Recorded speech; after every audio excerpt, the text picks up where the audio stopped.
I work for a chain of hypermarkets in a mid-management position. This role involves a certain distance from the store's internal affairs, as my duties are mostly related to external communications. I don't have any staff under my supervision, and the events happening inside the store rarely affect me directly. Perhaps that's why I wasn't particularly worried that my relationship with Tina, a cashier, might raise eyebrows among my colleagues. I didn't make a great effort to hide it, though I wasn't broadcasting it either. Moreover, Tina wasn't my subordinate, so it seemed there were no ethical or professional issues to consider. However, relationships between colleagues rarely go unnoticed. The workplace has its own set of rules, and one day, Tina, half jokingly and half seriously, mentioned our relationship to one of her colleagues. Naturally, as often happens in a predominantly female environment, this news spread like wildfire. First, one colleague found out, in confidence, then another, and soon the entire female side of the staff knew that Tina and I had been dating for a year and were even planning to get married. Nevertheless, this didn't cause much of a stir, though conversations among colleagues inevitably started revolving around us. My relationship with Tina was always warm and harmonious. She was a beautiful girl with striking features and an attractive figure, which, of course, didn't go unnoticed by other men. We rarely argued, and our nights were always full of intimacy and passion. However, my calm confidence in the relationship was soon tested when a new employee joined the warehouse department. This guy, Keith, at first glance seemed quite ordinary, although he had a well-built, athletic physique. Tall, broad-shouldered, with strong arms, he gave off the impression of someone accustomed to physical labor. His face was model-like, and he had a natural magnetism about him. Keith, as rumors had it, was particularly popular with the women at the hypermarket. Very quickly, his playful glances and flirtatious comments aimed at every woman in the store became noticeable. No one seemed particularly bothered by his behavior. The women around him smiled and appeared to welcome his attention. Keith quickly became the subject of jokes and gossip, with one female employee after another spending more time with him after work. Soon, rumors started circulating that he had gotten involved with several colleagues. These relationships, however, didn't last long. All of his conquests stopped seeing him as quickly as they had started. It didn't bother me much until Keith began showing open disdain towards me. It seemed I instantly fell out of his favor, though I couldn't understand why. He didn't openly insult me or make direct attacks, but he always found a reason to make a cutting joke or a sly remark about me in front of our colleagues. Last week left me with a strange aftertaste, as if I had missed a crucial moment or failed to stand my ground when I should have. Perhaps I was too soft, too tolerant back then. It didn't occur to me to snap back at Keith's jibes, although now, looking back, I realize I should have. Thankfully, I didn't take his jokes seriously. Nothing is more humiliating than reacting seriously to what is essentially poorly disguised mockery. Over time, I started to consciously avoid him, trying not to cross paths or get within his line of sight. If I saw him approaching, I instinctively changed direction, like prey sensing a predator. But Keith seemed to catch on to my tactic. Every time I tried to avoid him, he somehow appeared exactly where he was least expected. Without his usual taunts, my attempt to dodge him felt almost pointless. And then, as if to confirm my worst fears, I began to notice him talking to Tina more frequently. These conversations took place when no one else was around, while he pushed a cart through the store. On the surface, everything seemed innocent. He joked, she laughed, covering her mouth with her hand, the same way she used to when we first started dating. That laughter, that gesture reminded me of the time I first became attached to her. That evening, feeling uneasy, I told Tina that we needed to talk. Sitting across from her, I started pouring out everything that had been weighing on me. The hidden mockery Keith kept throwing my way, his reputation as a ladies' man, and how it seemed he had started flirting with her. I spoke openly, without holding back my concerns, hoping that Tina would understand and support me. I asked her to stop all communication with him, even if it might seem excessive or paranoid. But something about him made me uneasy. He's already seduced several women from our store, I told her. I knew it was a game for him, a sport where he was used to winning. Tina looked at me with a kind of sad understanding in her eyes. "Honey, what's wrong with you?" she said gently, almost reproachfully. "I love you and won't let him cross any lines. You don't need to worry about that." Her words were full of confidence, but something in her tone left me feeling unsettled. She spoke calmly, as if it wasn't important. I should have taken her words at face value and relaxed, but the thought that I should have asked her to stop talking to Keith altogether refused to leave my mind. The next day, as I walked through the store, I saw them together again. Tina and Keith stood far from her department talking. He said something to her, and she giggled, covering her mouth with her hand once again. I carefully observed their body language. Although I'm no expert in reading people's gestures, I knew a thing or two. The tips of her shoes were pointing outward, like an invitation, a sign of openness. She stood up straighter, pushing her shoulders forward, emphasizing her chest. One hand grasped the wrist of the other, exposing her palm, a gesture of trust and submission. The distance between them seemed friendly enough, but in that moment, a sudden realization hit me. She was no longer mine. Her posture said it all. Everything about her, her stance, her smile, her gaze, conveyed one simple word: yes. I walked past silently, trying not to betray my emotions, but that realization pierced right through me. That day, I saw them together 3 more times, each time in different parts of the store, but always away from her usual workstation. I entered the security room holding a bag of premium chips I'd bought at our store. It was a move I had planned ahead, hoping to win over the security guard's trust. Smiling, I told him I had decided to treat myself to a big bag of chips, but wasn't sure what to do with them now. Casually, I mentioned that I had seen him eating the same ones a few times, and he gladly admitted that, yes, he loved chips. Of course, I offered him some, and in passing, I dropped a comment about planning a new marketing campaign and wanting to observe customer reactions. The guard was more than happy to give me access to the surveillance room, and soon I was pretending to be busy on my phone, while in reality, I was watching Tina and Keith through the cameras. Later that evening, I tried to talk to Tina again, once more searching for answers to my growing suspicions. But the conversation ended almost immediately when she blatantly lied to me, claiming she hadn't seen Keith today, let alone spoken to him. I felt something tighten inside me. I wanted to confront her outright, to say that I knew the truth, that I had seen everything with my own eyes.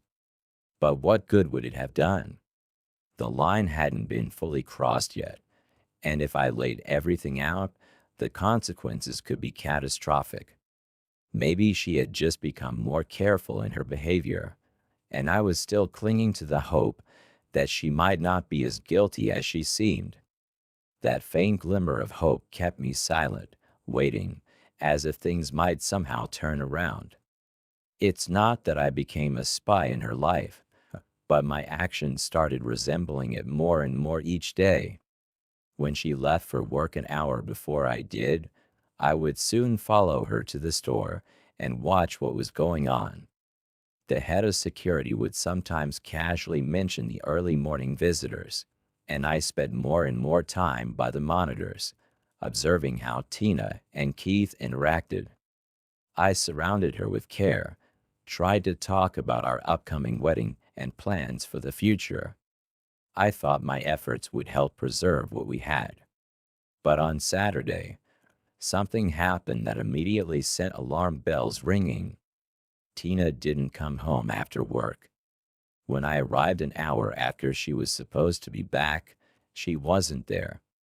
There was only a brief, cold message. Out with friends.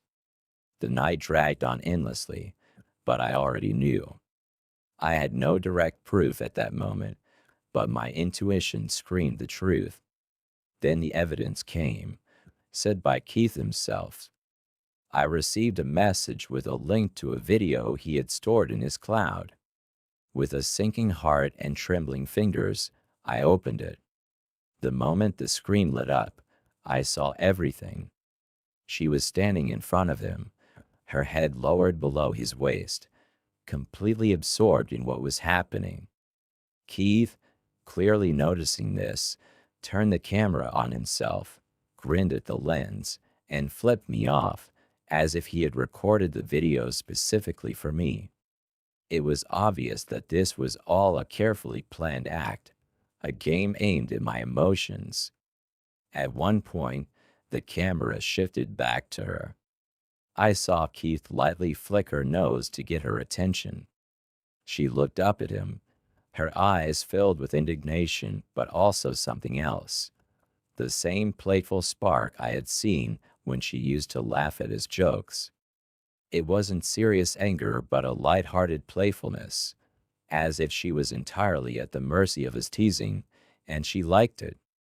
Hey, we'll watch this video later and have a good laugh. Remember the good times. His voice came from off camera. Then I heard him call out, "Give me a smudgy smudgy."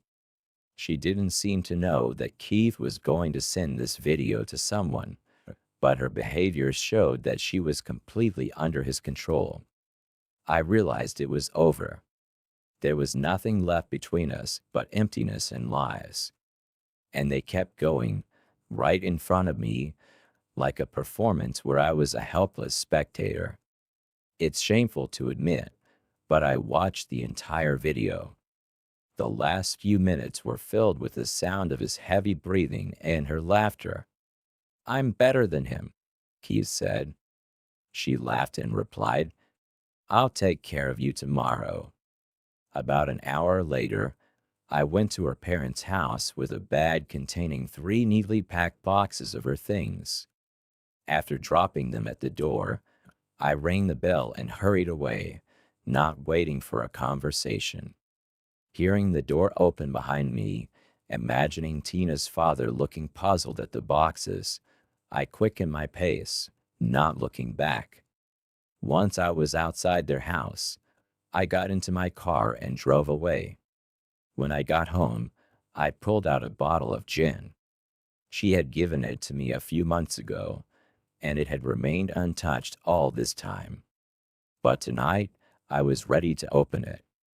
A smirk flashed across my face as a plan began to form in my mind. I pictured Keith at work tomorrow, probably already aware of my situation, gritting with smug satisfaction.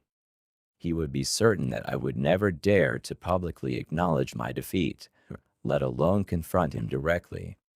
He had probably already prepared to brag about his victory to our colleagues, maybe even show them the video. The entire store would likely be buzzing with gossip and whispers behind my back. In such a scenario, the only option left for me would be to quit and disappear from their sight. But another thought was already growing in my mind. I made the decision to turn off my phone, mute the doorbell, and lock the door. I knew Tina would come back, trying to get into the apartment. But that night, I didn't want to hear her. I plugged my ears with makeshift earplugs so I wouldn't hear her cries or the possible knocking on the door. Although I didn't know how long she tried to get in, the neighbors later told me she had a hysterical fit, banging on the door and nearly breaking the lock. But I was already indifferent. Everything that had happened had become my point of no return. The next morning, as I got ready for work, I decided to park my car a block away to avoid drawing any unnecessary attention. I was carrying a paper bag, and though I felt tense inside, my steps were steady. When I entered the store, the first person I saw was Keith. He stood among his fellow stockers and cashiers, surrounded by curious glances. Some looked at me with mild disdain, others with sympathy, but every one of them, without exception, was waiting for some sort of reaction, something dramatic. I didn't disappoint. Walking up to Keith, I smiled broadly, almost sincerely, and greeted him with enthusiasm, as if welcoming an old friend. "Thanks to you, man, you really saved me." "No, seriously," I began, keeping the tremor inside me under control. "This is for you, to have a drink. You can even share it with my ex," I continued, pulling out a bottle of gin from the bag. Silence fell around us as everyone tensed, waiting for what would come next. "No, it's not from our store," I added, glancing at the onlookers. "I brought it from home." Inside, everything was boiling, but I maintained control over every word. The witnesses to this scene clearly hadn't expected things to take this turn. Honestly, I didn't even know how long I would have hesitated before breaking things off with Tina.